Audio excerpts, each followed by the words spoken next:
கோவையில் போலீசாரால் சுட்டுப்பிடிக்கப்பட்ட 3 பேரில் ஒருவர் உயிரிழந்திருப்பதாக தகவல் கிடைத்திருக்கிறது. கோவை அரசு மருத்துவமனையில் துப்பாக்கி குண்டால் காயமடைந்து சிகிச்சை பெற்று வந்த ஆசிப் என்பவர் உயிரிழந்திருக்கிறார். பல்வேறு கொள்ளை வழக்குகளில் தொடர்புடைய 3 பேரை காவல்துறையினர் நேற்று சுட்டுப்பிடித்தனர்.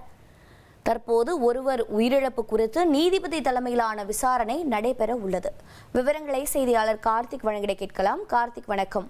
உயிரிழந்திருக்கக்கூடிய ஒருவரின் விவரம் என்ன? அவர் தமிழகத்தைச் சேர்ந்தவரா? தற்போது காவல்துறை என்ன விளக்கம் அளித்திருக்கிறது?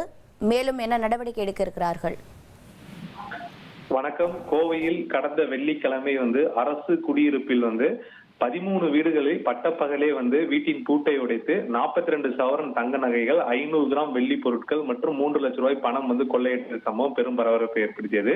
இது தொடர்பாக கவுண்டம்பாளையம் போலீசார் தனிப்படை அமைத்து தேடி வந்த சூழல்ல நேற்று குளத்துப்பாளையம் பகுதியில் வட மாநிலத்தைச் சேர்ந்த, குறிப்பா உத்தரப்பிரதேச மாநிலம் மஜித்பூரா மாவட்டத்தைச் சேர்ந்த ஆசிக், கல்லு மற்றும் இர்பான் ஆகிய 3 பேரை போலீசார் காலில் சுட்டு பிடிச்சாங்க.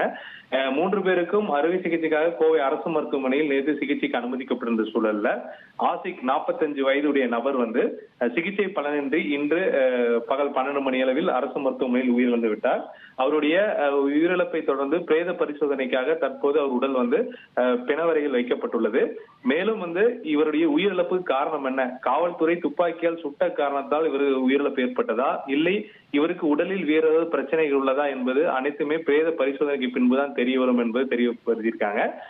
இந்த வழக்குல போலீசார் தற்காப்புக்காக துப்பாக்கி எடுத்ததாக அவர் தரப்புல தகவல் கொடுக்கப்பட்ட சூழல்ல துப்பாக்கியை எதுக்கு பயன்படுத்தினார்கள், துப்பாக்கி பயன்படுத்திய காரணம் உள்ளதா என்பது ஒரு பக்கம் நீதிபதி தலைமையில விசாரணை நடைபெற சூழல்ல இந்த 3 பேர்ல ஒருவர் உயிரிழந்து விட்டார். இதுக்கான காரணம் என்ன என்பதையும் நீதிபதி தலைமையான விசாரணையில் தெரிய வரும் என எதிர்பார்க்கப்படுகிறது. ஏற்கனவே கோவையில் கடந்த சில மாதங்களாக பாலியல் குற்ற வழக்குல சம்பந்தப்பட்டவங்களை துப்பாக்கியால சுட்டு பிடிச்சாங்க.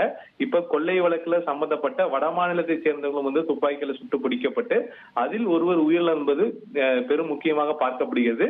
இது தொடர்பான அடுத்த கட்ட விசாரணையின் நகர்வுல தான் நமக்கு இந்த உயிரிழப்புக்கான காரணம் என்ன என்பது தெரிய வரும். தகவல்களை வழங்கியதற்கு நன்றி கார்த்திக்.